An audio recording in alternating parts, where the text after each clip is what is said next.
Within every great shonen fight, there is a scene, a panel that holds all the weight, purpose, and meaning of the battle. With Goku versus Vegeta, you have the iconic beam struggle. Naruto versus Sasuke, you have the final valley stare down. Ichigo blitzing Byakuya, Deku calling out Shoto, Yuji succumbing to his rage against Mahito. All these series have that one moment that encompasses what this amazing fight is all about. But I want to bring your attention to one particular moment in the most important fight in shonen history. Chapter 409, page 18. One Piece, The Clash. Luffy versus Rob Lucci is a complex fight. Not only is it the most entertaining fight throughout the series, it also stands as an example of how great Oda is when using a fight to tell a story. This fight illustrates a ton about the characters involved while also calling back to events of the past and foreshadowing what may lie ahead. The Clash, to me, acts as the embodiment of what this fight stands for. But to understand what makes this moment and this fight so great, we first must understand the characters involved and what drove them to this point. And what better place to start than our joyful main protagonist? The point in the story where the battle between Luffy and Rob Lucci takes place during Enies Lobby. But the seeds for this fight have been planted long before this point. Monkey D. Luffy, my favorite shonen protagonist of all time, is defined by his unwavering optimism. In every single battle, every single challenge presented, Luffy meets them with pure confidence. Buggy, Don Krieg, Arlong, Crocodile, and Neru, even Silver Foxy, all formidable foes with a wide range of abilities and tricks. But Luffy overcame them all with his raw strength and uninhibited imagination, meeting every boss battle with a single philosophy in mind. If I can land one good hit, I can win. From the start of the series all the way up to Water 7, this mindset has reigned true until he met Akauji. With little effort, Akauji terrifies and immobilizes Luffy, only choosing not to destroy him and the rest of the crew because he simply did not want to. The Straw Hats have been up against impossible odds before, but it never felt like they couldn't win, and most of that was thanks to Luffy. That unwillingness to yield had served him well up to this point, but no matter how hard he fought, there was no beating this force. And you can feel it in the pages, the desperation in everyone's words and faces. This was an utter defeat, and Luffy took it to heart. Things would only worsen during the events of Water 7. Fighting with Usopp, being framed for murder, losing Robin, all these events piled on top of each other in his mind. Even his demeanor changes over time, going from that happy-go-lucky adventurer to a seldom uncertain boy. This is the first time Luffy's strength and skill as a fighter and captain have been challenged, and he is unsure how to move past it. That very uncertainty is what led to his first defeat at the hands of CP9. While you can write this off as mental static, the Straw Hats being unable to fight with purpose considering the situation, but CP9 was extremely terrifying. They literally beat Luffy and Zoro with one finger. I think this was the final nail in the coffin for Luffy's growth. Wanting to protect the people he cares about and continue chasing his dreams seemed easy enough as long as he was strong, but he would need to become stronger to protect what matters most. Luffy and Blueno was a perfect prelude to the main event, showcasing Luffy's new resolve and willingness to grow from past mistakes. The hallmark of a great protagonist to me is one that can carry the plot forward with their own will. Monkey D. Luffy is a prime example of that type of character. He's cheerful, unpredictable, and true to his beliefs. But another great part of his character is his ability to adapt to the situation.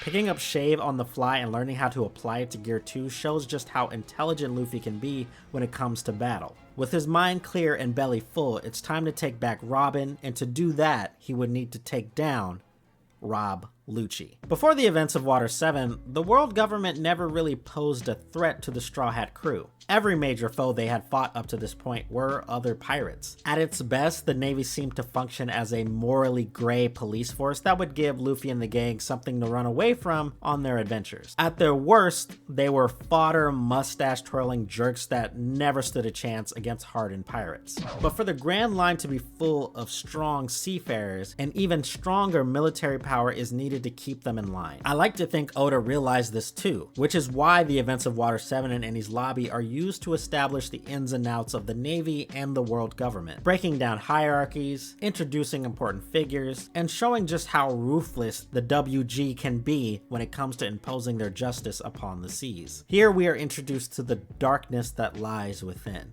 Here we meet Rob Lucci. On the surface, Rob Lucci does come off as a very one-dimensional character, more of a vessel for the ideas of the world government, protecting the peace by any means necessary, and a force of destruction for anyone who stands in the way of what the Navy calls justice. But I personally think there's more to this character. You see, I've noticed something strange about Lucci, something that comes up every time he fights. No matter the situation, no matter who he's fighting, Lucci is smiling. During the attack on Iceberg, the assault on the train, or at Enies lobby, whenever Lucci gets a chance to fight, he smiles. Sure, you can leave it to him being a psychotic evil murderer, which I mean, he is, but let's take a look at that and its relation to his role in the story. I think this is who Lucci really is. It's not so much that the world government uses Lucci as a tool for their ideals. Lucci uses his position within the government to enact his justice, cold-blooded killing and battle.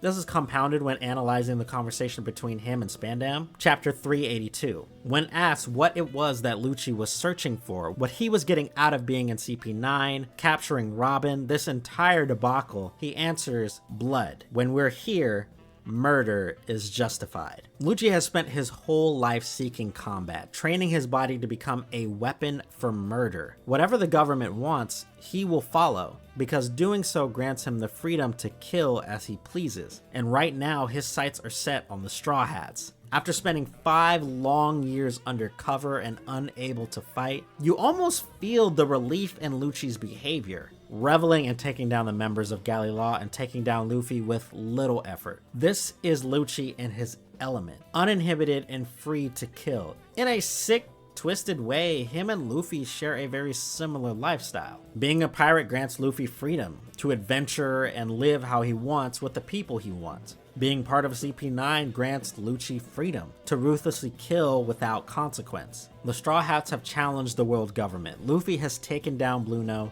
and CP9 has been given direct orders to eliminate the Straw Hat crew. Knowing how strong and dangerous he is, Luffy decides that no one else is allowed to fight Lucci but himself. Lucci itching for a fight allows Luffy to follow them through the underground passage and hopes he will catch up. It all comes down to this, the clash. Luffy and Lucci are two vastly different characters with vastly different ideologies and goals, but this fight places them at direct odds. Who they are at their core is being challenged here. Their truths are on the line. Luffy, accepting who he was when they entered the Grand Line is not enough. Coming to terms with who he needs to be in order to keep his friends safe, but also surpassing the great obstacle that the world government presents to his dream. Rob Lucci, a man who uses the ideals of the government to enact his wrath on anyone who stands in his way, innocent or otherwise. He kills and fights with the very symbol of the world government at his back. And for the first time in his life, he meets a foe who might stand a chance to beat him. Two men with one thing on their mind: I will stop you. And it's all on display during the clash. If I had to come up with a word to describe this fight, the first one that comes to mind is energetic. And that's saying a lot when it comes to One Piece. It's not like the previous battles, no gimmicks or tricks. This is a blow-for-blow brawl between two trained fighters. Never has Luffy faced a foe who can match him in hand-to-hand combat, and neither has Lucci. Just looking at it from a viewer standpoint, this fight is intense to watch. Greatly choreographed, showcasing Luffy's free-form fighting style versus Lucci's refined movements. Trying to land a decisive hit on one another, the two connect fits with a loud bam that sends shockwaves through the whole room. Both fighters put the weight of everything they believe in into that punch. And like the sound of a bell, it stands as the start of a momentous battle in Enies lobby. Luffy versus Lucci. This is my favorite fight in the series. It is in a league of its own when it comes to One Piece because it's the one that closely resembles what you would expect from other popular shonen, specifically Dragon Ball. Two martial artists duking it out. Even with the power-ups that come out later in the fight, such as Luffy's Gear 2, which is basically a variant of Kaioken, this battle is about speed and attack potency. Who can dish out the hardest hit and make the other yield? As the race for survival for the Straw Hats continues to rage outside, the Buster Call decimating Enies lobby, Luffy risks his life by pushing Gear 2 past its limit, knowing that if he lets up even a little, Lucci is gonna kill the rest of his friends. And just when all seems lost, Luffy concludes the fight with one of my favorite finishers I have ever seen. How you start is how you finish. The clash signaled the beginning of a legendary fight that stands the test of time in the One Piece canon, maybe even throughout shonen manga. Nothing but fists and grit were needed for this event, and the climax of the battle showcased our hero Luffy putting everything he had into his staple move, enhanced by his new technique. What a page spread. It's so good, I need this as a poster. With the battle over, all I'm left feeling is awe at just how great this fight was, but also a sense of dread.